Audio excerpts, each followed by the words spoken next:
جيت هذي.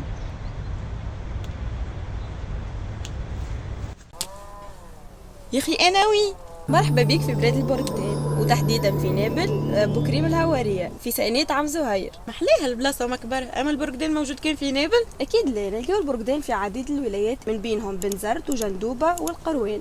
اما اكثر ولاية انتاجا للقوارص هي نابل. وفي بالك اللي تونس تنتج حوالي 350 الف طن في العام وعملت رقم قياسي ب 560 الف طن في 2017. مادام تونس تنتج بالكميات الكبيره هذه كل اكيد راهي تصدر زيد.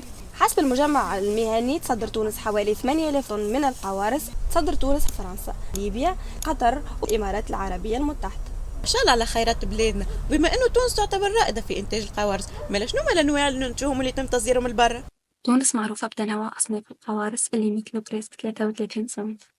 نلقاو السيترونيي، لورانجي، لو مونداريني و لو بامبلموس. بالنسبة للسيترونيي نلقاو ليم فيلاستين، زنباع أصفر، ليم بلدي، ليم حلو، قارس بلسين وقارس ورد. بعدين اللورانجي وين نلقاو برتقان مورو، برتقان شامي، طمس النافال، مالتي أبيض، مسكي عنسلي وبرتقان دوبلفين. وبور لو مونداريني عنا الكليمونتين، مدالينا عربي، طنجيرين ومدالينا ويلكينج. Oh my god! واو! كمان معايا البرتقالة هي علاش توي غادية؟ نحب البرقدان هذيك. هذه هوني برتقالة زاد. ديك اكبر عليه. هذه نفس القيمة الغذائية تاع هذيك هذه برتقانة وهذيك برتقان. هذيك جات كبيرة شوية خاطر الشجرة تجي بعمارة تجي مش والدة برشا تجي غليظة، وزاد كانت تكون مثلا واخذة بوتاس أكثر شوية تجي غليظة، ولكن الكميات تغلبيتها كاع متقاربة، كل متقاربة نفس الواحد نفس القيمة نفس النوعية، مش حاجة مختلفة كبيرة. هذه فاش نستعملوه؟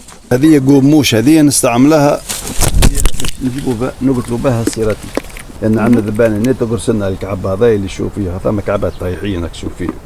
يجي هي تشوف اللون الأصفر فيها ديسك هنا وفيها الشارج هذا اللي هو باش يجبد الواحد فيه ريحة، باش تدخل الريحة هذيك باش تدخل من هنا، لأن تدخل من هنا من ثلاثة بلايص هذوما، تجي تدخل باش تبيعها باش تلاقي روحها في حبس في محسب، باش تطلع تلوج على الضوء على السمش باش تهرب، باش تلقي هذه باذخ حتى هذه باش تجبدها ما عادش ترجع اللوطة هي، باش تلاقي الديسك هذا اللي هو فيه دواء هذا كي قلت لها نكون نقصنا اكثر ما يمكن. هذه نعملها باش نشوف نقيسوا بها زاد، اذا كان لقينا اكثر من 3 كعبات كل يوم نعمل خضر بدوى، كان ما فماش اكثر كعبتين وثلاثه ما ندوش نبقوا بهذا من الصحه ضمنا، وهذه من يحمونا الشجره نتاعنا، وهذه بيولوجي، وأنا ماذا بينا ما نستعملوش الدواء، ماذا بينا حاجه بيولوجيه تنفعنا احنا ساعه ناكلوا منها ساعه قبل كل شيء، خاطر برشا يقول لك نعملها للمواطنين، لا هو يحمي روحه لو يشكل منها ولو، وزيد تحمي المواطنين بقل دواء، لان الدواء باش يضر بالطبيعه عنده مخالفه.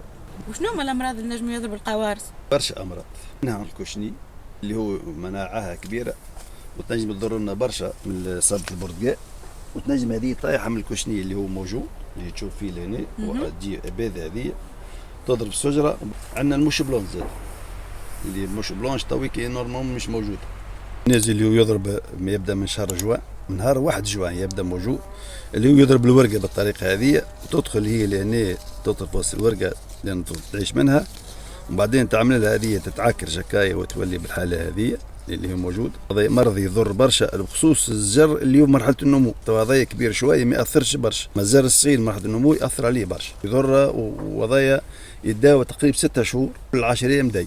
الفلاحه قاعد تعاني مشاكل كبيره، تغير المناخ كما نقول لي السخانه قاعد توصل توها حتى ال 45 قبل ما كانش توصل، وهذه تاثر لنا على النواره وتاثر لنا وتولي ياخذ برشا ماء زاده، والكعبه تولي ما تمشيش في النمو نتاعها الطبيعي. الغليه نتاع اليد العامله زاده كبيره في اليد العامله، يعني في ال10 سنين ضمناها يمول كل 10 سنين حتى اكثر، ما انا ضربت في 3 وفي 4 كل السوامات قاعده برتقان قاعده هي. باش نحافظوا على الاشجار نتاعنا لازم في الشتاء نسيجوهم بسياج اللي باش يحميهم من البرد والهواء القوي، وباش نحافظوا على جذور الاشجار نتاعنا لازم نستعملوا اوراق اشجار ونستعملوا كميات اغبار متوازنه.